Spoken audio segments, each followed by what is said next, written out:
Well, trust. They've got to. I've got to know that they will do what it takes. I don't need to agree with them 100% of the time. I don't want to agree with them 100% of the time. I want to hear if a DP thinks that there's a better angle to use, or if a production designer says like, "Oh, if we throw this stuff into the frame, it'll look way better." I want to hear that stuff, and I just need to know that they will be professional and committed to doing whatever it takes to safely make this film.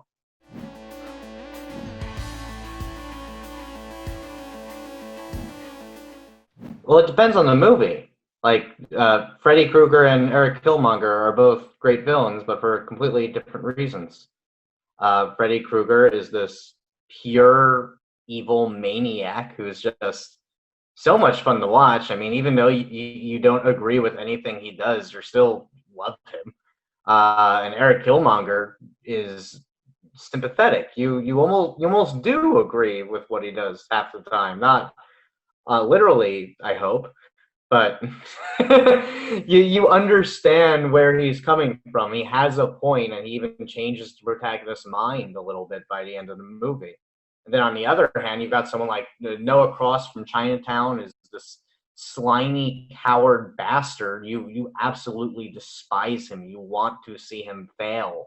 Uh, in our case, we're doing none of those things. We're just going completely over the top. The Dr. Vision is named Dr. Vision.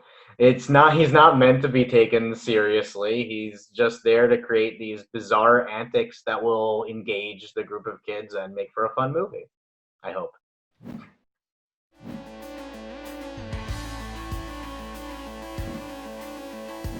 This is a friendship movie. It was by horror fans, for horror fans. It was never intended as something that you'd sit through for 90 minutes. Just a fun 13.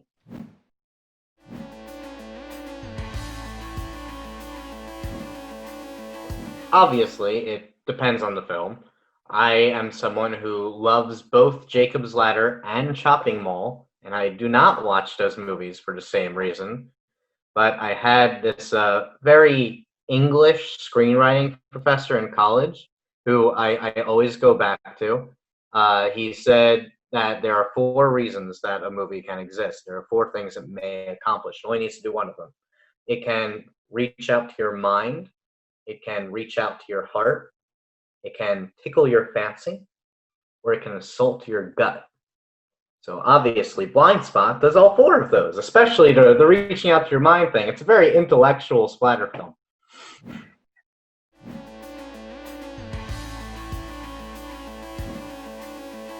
Blood and guts.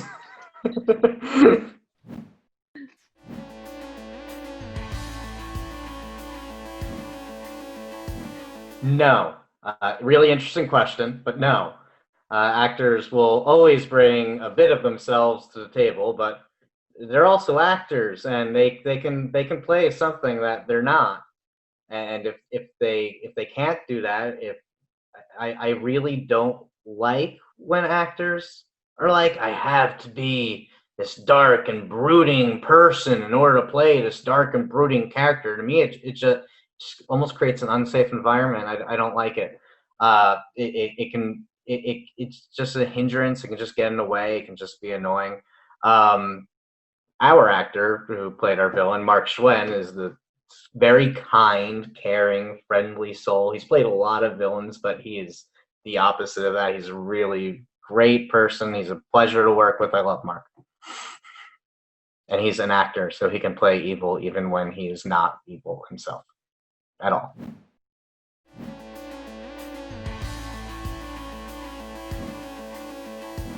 I took this short film on as a challenge to make something bad that is fun.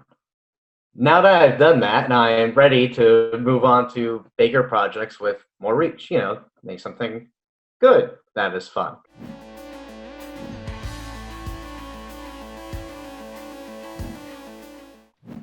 So I wanted to mix actors and non-actors for this to help with that feeling of the so bad it's good films where half the cast can't act.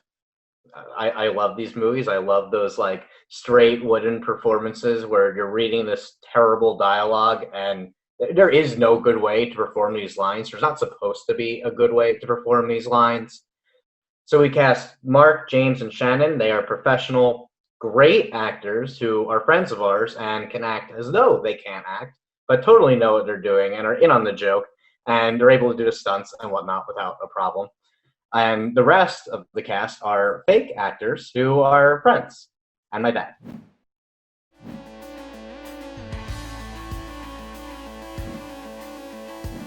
So I've been on a lot of sets. I've seen a lot of different directing styles, and I've seen good directors and bad directors all the time. And the bad ones, the two most common things they do wrong, they're not listening to their collaborators, or they're letting their collaborators argue forever, and they're never putting their foot down, and you get a too many cook situation where everyone's trying to make the movie and there's no decision being made. Ironically, most of the time, the bad directors are doing both of these things at different times. They're not choosing their battles. They're like gonna let everyone argue. They're gonna have too many cooks, and then at random times it'll just be like, I really want this completely unimportant thing. What you need to do as a director, you need to be able to listen to your crew. You need to be able to listen to your cast, take that input, and then after you've heard everyone out, make a decision, move on with the day. You don't look back. Don't play the blame game. If something goes wrong, like it went wrong, it's in the can, it's filmed. Figure it out later. Just what can you do next to make it work? Never blame people, because that'll just throw people off. That'll make everyone hate you. And if people hate you, then they're not going to do their best work. Just to be clear, just all like aside from safety is the most important thing. Definitely listen to anyone bringing up safety concerns always.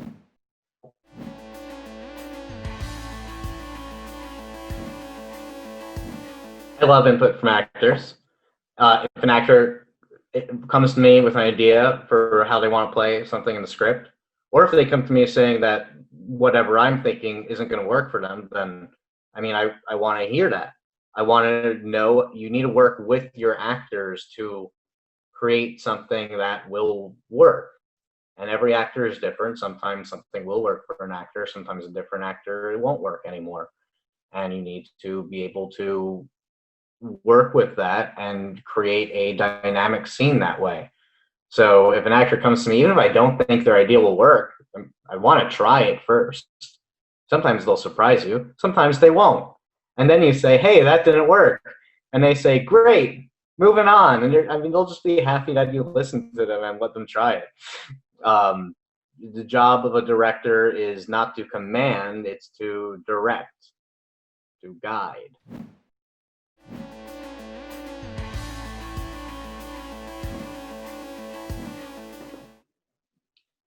It's gonna be cold. Plan for it to be really cold, David.